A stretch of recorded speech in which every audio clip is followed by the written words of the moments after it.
This episode is brought to you by Google Health. Stop chasing someone else's definition of health. What matters is what's healthy for you. Google Health offers a new kind of coach built with Gemini for effortless tracking, sleep insights, and holistic coaching tailored to you. Visit googlestore.com to learn more and start a new relationship with your health. Requires Google account, Google Health app, internet, and Google Health premium subscription. Features subject to change. Availability and results vary. Not intended for medical purposes. Works independently of Gemini apps. Check responses for accuracy. Mornings have a rhythm. You can hear it, feel it. And at Quaker, we fuel it. With 100% whole grain oats and a good source of fiber in every bowl, helping you turn that rhythm into your soundtrack for a great day. Fuel to start whatever's next. Quaker, official sponsor of FIFA World Cup 26. Let's go!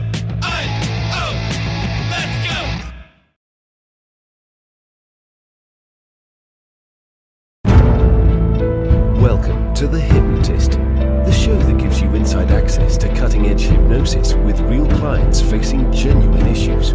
Brought to you by the hypnotherapist demanded by celebrities, CEOs, and even royalty, Adam Cox.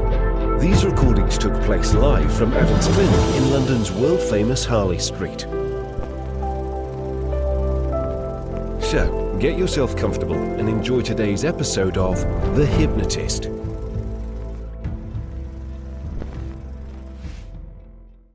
Hi, it's Adam here, and you're about to listen to a hypnosis session all about having the courage and clarity to honestly evaluate the state of a relationship.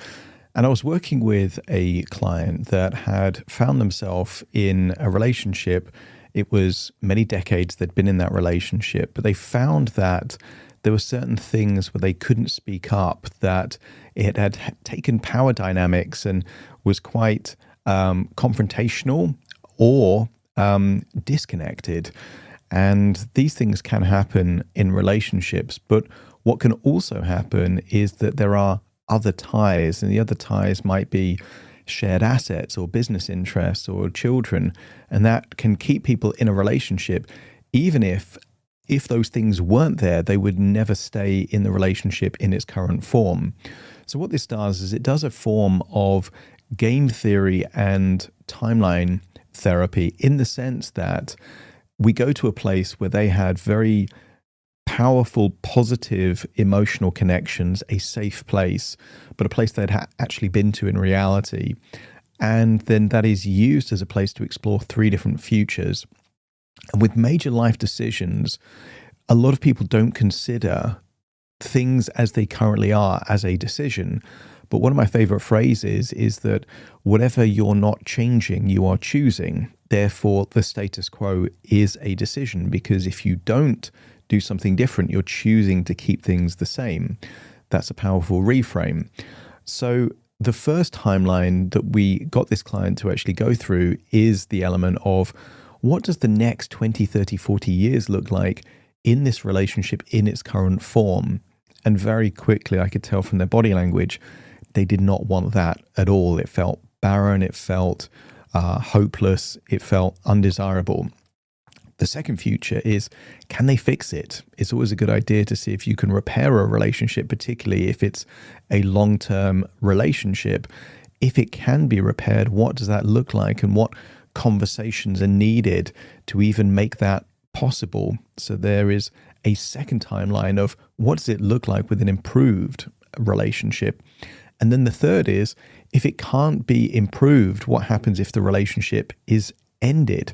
There's a great saying, like, you mend it, you don't end it, when it comes to relationships. That's only half true. If you can't mend it, then if you choose not to end it, then you're accepting the status quo. You're settling for something less than you either desire or deserve, neither which is going to lead to good things, because it could lead to resentment as just one emotion, for example. So the third timeline is, what does a future look like if this relationship ends? Now, I would encourage you to do this even if you are in a very happy relationship. Here's the reason being. If you can imagine the next 20, 30 years in your current relationship that's a good relationship, and the status quo is great, amazing. That just validates that you're in a really healthy, positive relationship. In the second timeline of can it be improved, there's always ways that you can improve a relationship. So what if rather than making something bad good, you make something great even better? Not a bad thought experiment to go through. And then the third timeline of what if you were living life on your own?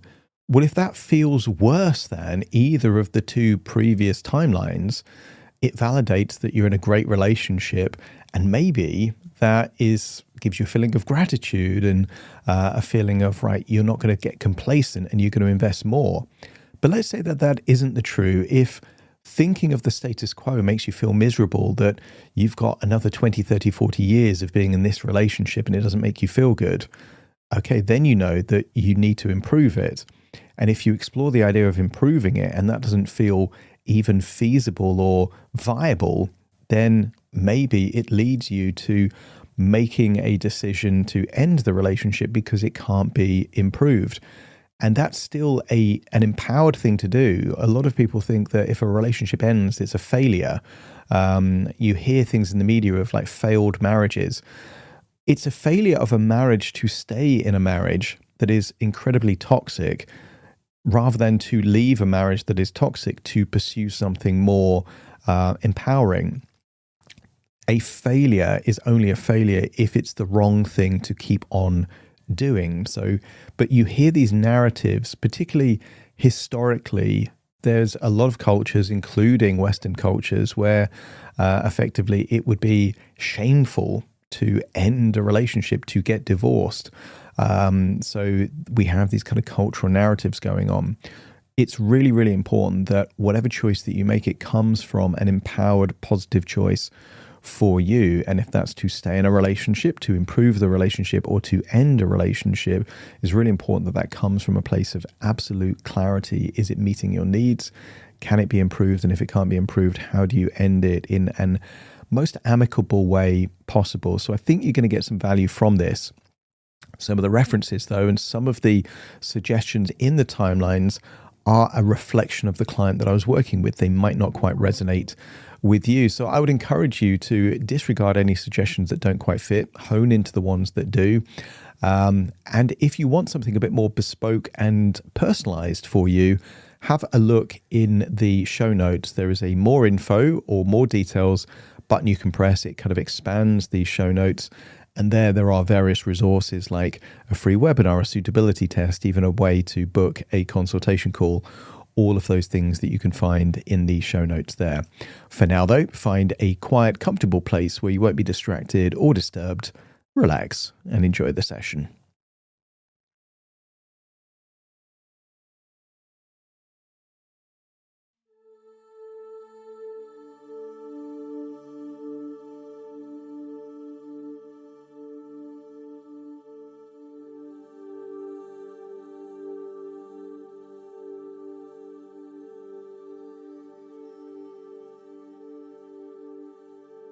Take a deep breath in,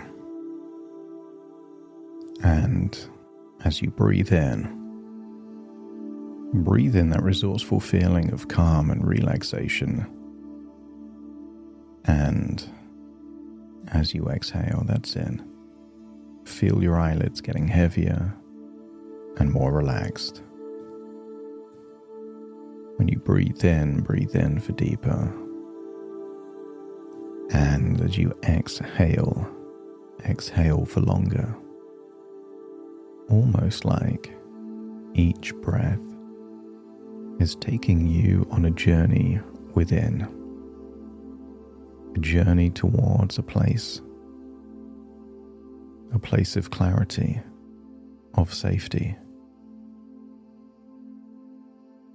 As you breathe in, just scan your body for any clues of tension, stress, or worry. And just imagine that every time you exhale, some of that tension, stress, and worry is melting away and leaving your body there in your outward breath. That's in. deeper and deeper relaxed, because the deeper you breathe, the more relaxed you feel. And the more relaxed you feel, the deeper you breathe. Each breath taking you deeper within. And as your body relaxes, your imagination awakens. And I want you to imagine what it would be like to float to a church made of stone, there by a lake, under the watchful gaze of snow-capped mountains. Imagine floating to that place. Imagine still waters, blue skies. You feel safe, peaceful, and connected there. And I want you to get a sense that sometimes it's important to see things from a different perspective, to get clarity. If the lake was all cloudy, you couldn't see through the water. But a crystal clear lake means that you could see a fish if it was swimming. The same is true in your life. While everything feels blurry or cloudy, how can a decision be considered? But with clarity, sometimes decisions, actions, and the resources needed for them are intuitive, natural. And I want you to imagine standing in front of an arched door there by that stone building. And I want you to imagine that as I count down from 5 to 1, you will imagine opening that large wooden door and walking inside the stone church, there by the lake under the mountains. And maybe there's a big iron handle. So let's go into this stone church. 5, putting your hand on the handle. 4, turning the handle. 3, pulling that door. 2, walking through the door, and 1, closing the door behind you. And I want you to connect with a feeling of peace and tranquility there within those walls. This building within your imagination is actually a portal to consider different possibilities. And what happens in your imagination doesn't have to be exactly how reality is, but it does provide thoughts that facilitate emotions that can lead to consideration, all of which can help to figure out what you actually want, not what you're supposed to do, but what you actually want to do. And I want you to imagine here inside this building are 3 different doors, enabling you to explore 3 different futures. And you will observe those futures like you are a guardian angel observing your life, not living it. The moment the door opens, you will watch yourself like you're someone else. Sometimes it's easier, isn't it? When you see someone else's life, to think what you would do in their situation. And you wonder why they don't do those things. It's so obvious. But it's only an obvious thing when you're not living that person's life. So let's look at that first door. And it doesn't take you outside or down a corridor, it takes you to a future that you observe. And the first door represents the status quo, exactly the trajectory that you're already on continues.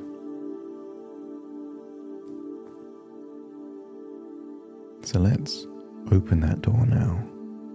And the moment you walk through, you're the observer. And I want you to see your life carrying on. What things remain the same? What things give you clues about your emotions? I want you to imagine that time can speed up or slow down here in this world. So maybe you can see a year in a minute, or a moment that freezes in time. But I want you to see in this future, on the current trajectory, do you look happy, fulfilled? Is there an enthusiasm for life? Are you smiling? Or is there fear? Is there suppression? Shrinking to be small? Avoidance of conflict? I want you to observe. Observe yourself like you would someone you care deeply for. Observe their life. Go forward in time to key anniversaries, key moments of celebration like a birthday or a Christmas, a Valentine's Day, a special moment. And just observe what you observe. Is there loyalty? Is there care, affection, interest, attention? And I want you to see time goes on. 1 year turns to the next, turns to the next. Isn't that what happens when familiarity takes hold? You know that to be true. Sometimes you wonder, where did 15 or 30 years just go? But I want you to observe a future happening at that same speed. What happens? Is this version of you thriving or merely surviving? Just observe. And see that future maybe 10 years from now. Older, less options. Has all of that loyalty been rewarded? Has it been an investment? Or has it been something where you're pouring yourself into a well that can never be filled? Just observe. And perhaps then see, longer into the future, maybe work or business turns into retirement. Now there's more time. More time together. Is that precious moments of connection or something else? Just observe. And as the observer, allow the emotions to let you feel. Is this A future you wish for, or a future you wish to avoid? I want you to see yourself at the very end of your life, the last few months. Regrets give clues. And just imagine you have a private moment with you at the end of your life. No one else there. And you, as the invisible observer, then become tangible, real, and just ask that future version of you, when there's just days or weeks left of your existence, what do you wish you could have done differently?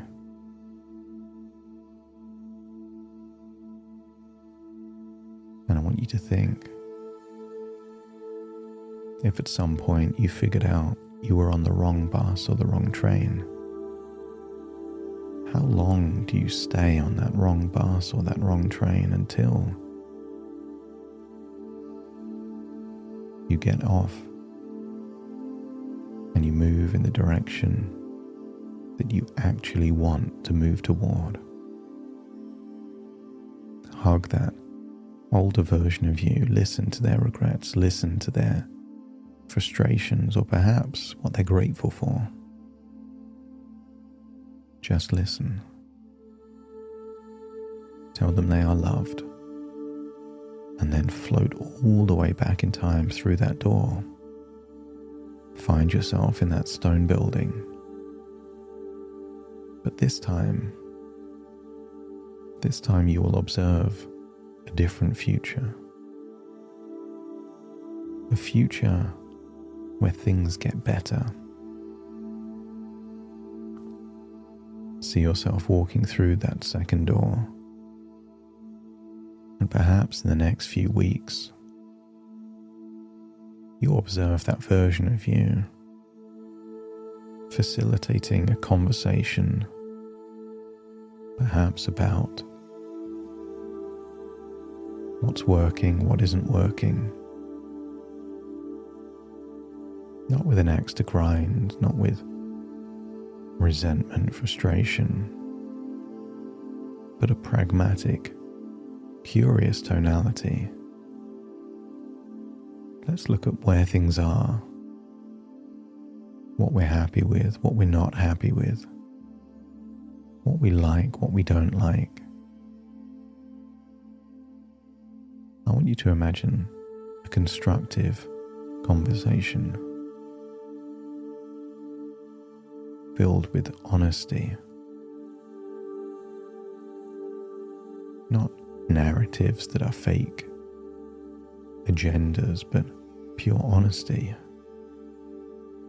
Because at some level, honesty can lead to accountability. Accountability can lead to change. And I want you to imagine a conversation about how things are. And it might take several attempts to have that conversation, but see yourself with tenacity, resilience, an effort to see if this game is winnable. If this relationship could not just be salvaged, but resurrected, improved, thrive. And I want you to see a future where that does happen. Maybe certain things are forgiven, certain things are taken accountability for. A slate is wiped clean. Fresh start, new effort. Perhaps reminding you of the ingredients, the qualities that were there when you first met. There was something there was something that you admired, respected, loved. And the opposite is also true. They felt that way about you. And just imagine seeing those things return. Genuine companionship, honesty, care, attention, affection. Just observe. And maybe it feels like wishful thinking, but I want you to observe it the way you would want it to be if the relationship itself was something you would fight to keep. If it was so valuable, you would protect it at all costs. What would that look like over the next year? 2 years, 5 years? The game playing stops. Real conversations, connection take place. That reciprocity that led to a standoff turns into a different reciprocity. You're giving more than you get back, and then they give more than they get back. A wonderful cycle where each feels they're benefiting more than the other in a wonderful way that they want to do something for the other. And I want you to see how this future takes you on a journey that holidays, weekends, moments, I want you to see what that future would be like. And if this feels like something desirable, even if it seems unlikely, let me know by nodding your head.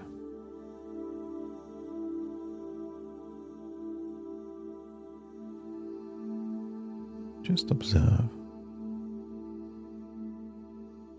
Keep refining it, changing it. What would have to happen for this to be something you want? Go forwards in time. Smiles, connection, deep care and companionship. And then it's time to leave. But take all of these insights with you. You go back through the door and there is a final door. A final door that represents you without this relationship. Walk through the door and see yourself. And the beginning part looks very similar to the previous door. You initiate conversation after conversation to figure out what it would take to make things work. But in this future, you assess the game is not winnable. The relationship can never get back to its former dynamics in the early days. That there will never be sufficient respect or admiration, love or connection. But I want you to see someone who tried hard to make it work, and only at the point where that version of you felt that it was impossible to ever get it to the level that you would want to have it at, then took steps to end that relationship. See, the initial intention is not to end with animosity or conflict, but collaboration, consideration. I want you to see the relationship ending the way you would want it to end. And if that isn't possible, it ends in the way that it needs to end. But doing it in this way gives you a shield. The truth is what protects you. You know what you did, what your intentions were. So any other narratives other than the truth have no effect on you whatsoever. And in this future, there's a period of time of disconnection, separation. But I want you to see that it's just a stepping stone to a wonderful future, a future of autonomy. You make the decisions you want to make. You pursue the interests you want to pursue. See that version of you, confident, empowered, living life on your terms, without needing to consider anyone else at all. And maybe in that future, at some point, there is a new relationship or connection for you. But I want you to see someone incredibly discerning, the kind of person that would only even consider a new relationship if it truly meets their needs, if they feel cared for, connected to, loved and appreciated. Anything other than that version of you just does not want. And then hold temporarily 3 thoughts simultaneously.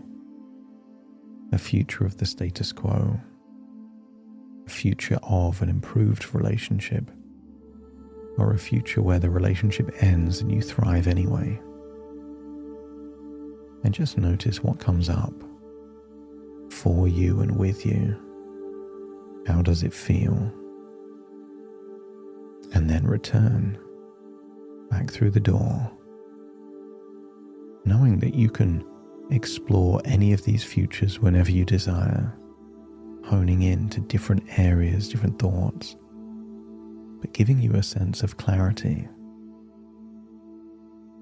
Most people don't know what they want, and so they remain stuck in a law of familiarity. But when you absolutely know what you want, then your unconscious will give you the strength, the resources to do what's necessary, even if it's difficult. I want you to imagine leaving that stone church, going out there on the lake, seeing the snow-capped mountains. But notice the water seems clearer or bluer. Everything seems more intense, more alive, and you feel more connected with yourself. Your loyalty is to yourself to give you the life you deserve. Allow yourself to float from that beautiful place in nature all the way back to the present, but taking that clarity with you. So take a deep breath in through your nose and out through your nose. Wiggle your fingers and wiggle your toes, connect and calibrate into the here and the now. As I now count from 1 to 10 to awaken you. Starting to count. 1, 2, 3, waking up. 4, 5, 6, more alert. 7, 8, open your eyes, open your eyes. 9, 10, wide awake, wide awake, wide awake.